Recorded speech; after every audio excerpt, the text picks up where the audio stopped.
61 degrees. It is overcast. There have been a couple of light showers around the past few minutes. So what I wanted to talk about today was global temperature anomalies and my thoughts on what they're putting out.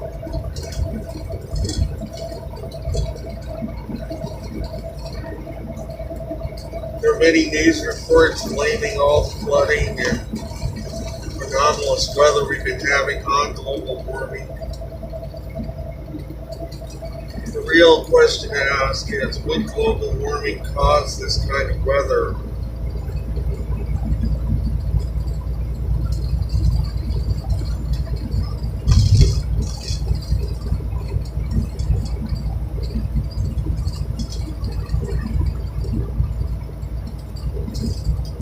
See that many places, Europe and US, reporting anomalously cold and wet conditions.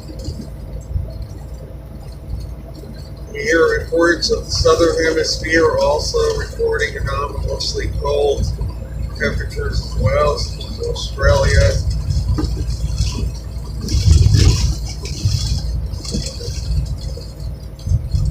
Could this really all be because of global warming? Is all this flooding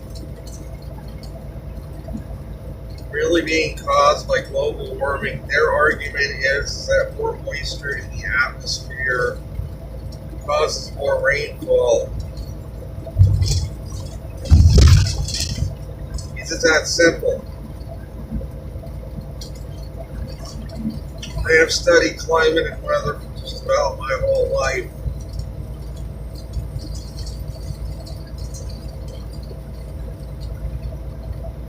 I know what a weather pattern is like that reflects global warming, and I know what a weather pattern is like that reflects the opposite.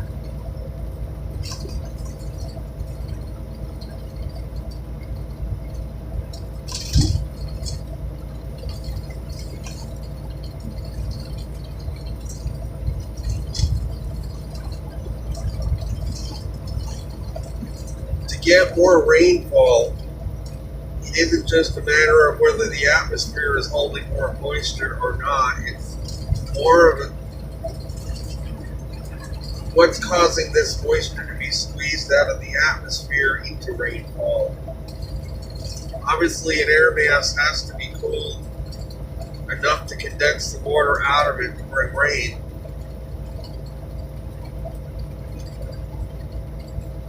You can have all the moisture in the world in the atmosphere, but if there's no mechanism to condense that water out, it's meaningless. It's not going to really lead necessarily to more rain in itself. There has to be a mechanism to condense that moisture out. The air has to be cooled to condense it out of the atmosphere into rain. If that air is not getting cooled, no rain is going to come out of it.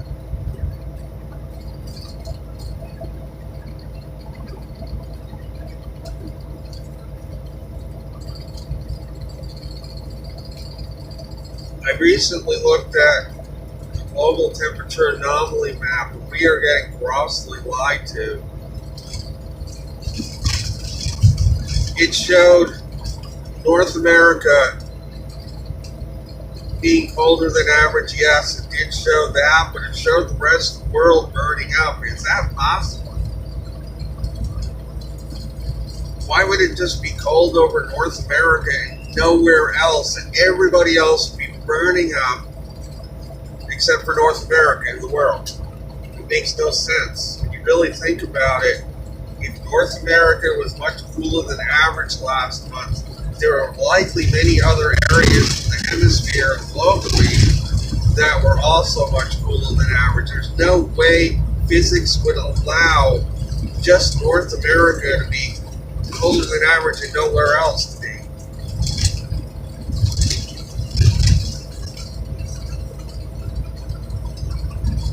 Plus, the weather reports bear that out as well. There are many other areas last month that had anomalously cold weather in Europe, Russia, many other places. So we know that this is being made up, and in actuality, the global temperatures are below the baseline have been. The weather patterns reflected. Weather patterns have cooling written all over it.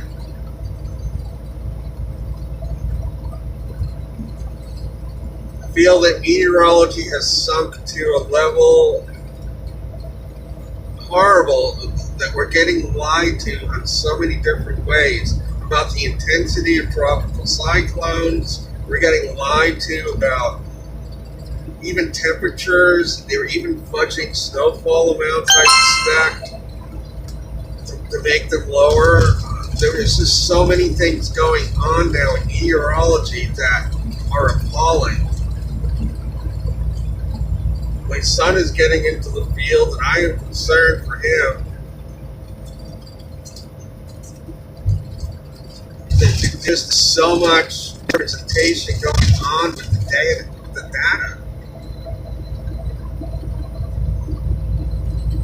which never happened 30, 40 years ago.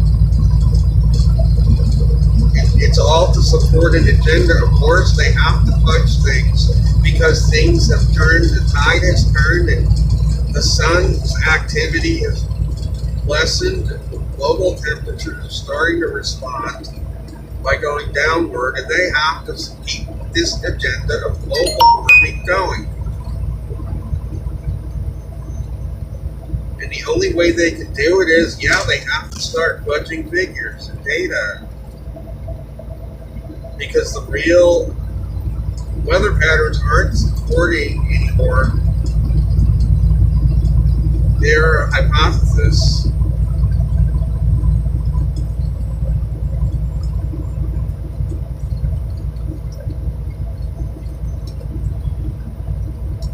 For example, I was watching a video a couple days ago, and the person was talking about how cold the 80s were. The chart actually had the 80s almost a degree Celsius colder than now. And I think about the weather patterns back in the 80s. The 80s were warmer than now.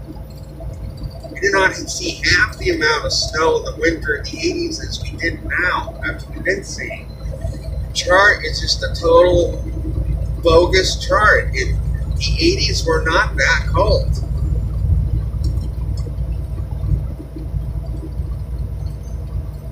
I remember the weather patterns very clearly back in the 80s.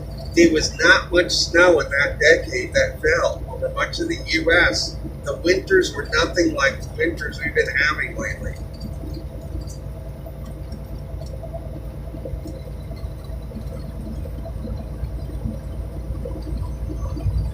The winters we've been having lately are some of the worst winters we've had since the late 1800s.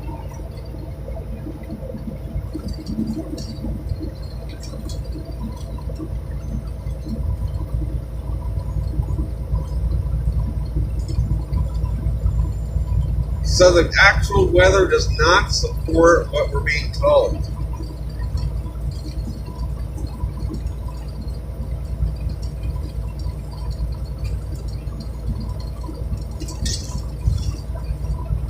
I believe what they did on that global temperature chart was they lowered the temperatures in the 80s from what they actually were, and they raised the temperatures more recently to make it look like there really is a warming going on from carbon dioxide. Granted, the chart does have things coming back down since 2016, but only they still have us as 0.3 Celsius above normal, and the actual weather doesn't support that. I don't believe that chart for a minute. They have the temperatures in the 80s, 0.4 Celsius below average. They're trying to say that right now we're almost a degree Celsius warmer now than we were in the 80s. And that I do not believe. The weather patterns do not support that at all. I remember the weather back in the 80s. We did not get much snow the winters were nothing like they are now, the way they've been lately back in the 80s. And I know there's a lot of hype that said they were bad. This video I watched, this guy was trying to say that the winter of 88, 89 was so cold. And I remember in New Hampshire that winter, we could not even get an all snowy event. I remember very well because I wanted to get snow. Why I moved to New Hampshire, because I loved snow. One of the reasons we couldn't get snow for beans that winter. It's like the biggest snow we had the whole winter that year was like 6 inches, and it turned to rain. It turned everything to ice. Everything else that winter was either rain or it would turn to rain. I know we're talking about just one little geographical area, but why would all the storms turn to rain in New Hampshire? Well, the storms are taking a more northerly track back then.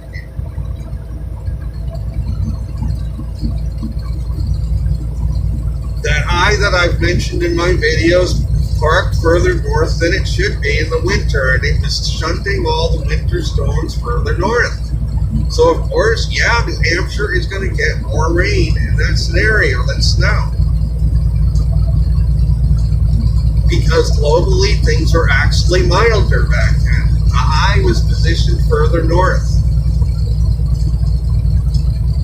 than usual that winter. Did not go south as far. And when that happens, this high pressure, where it parks itself, is very vital. And the warmer it is globally, the more northerly that high positions itself. The colder it is, the further south that high stays. High pressure. It's that simple. It's not really hard to figure out, really.